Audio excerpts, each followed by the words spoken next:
The long-awaited Apple new product announcement was this morning, and one big piece of news came out of it, and that piece of news is Steve Jobs is back. The guy who is Mr. Apple, he was there on stage. He has not done one of these events since almost a year. The last time he did one was last October.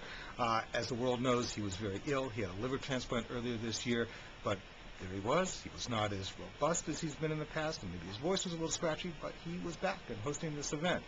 Otherwise, the product announcements, there were updates, and some cool updates. The iPod Nano, which is the biggest music player in the world, it is getting a video camera.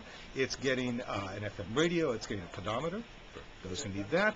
Some nice, cool little updates. It's going to be selling for $149 and $179, depending on the storage space. Also, the iPod Touch is getting a few bump ups. It's going to be a little bit faster, they say, and it's getting a price reduction. That's going to be put it more in line with Microsoft's new player.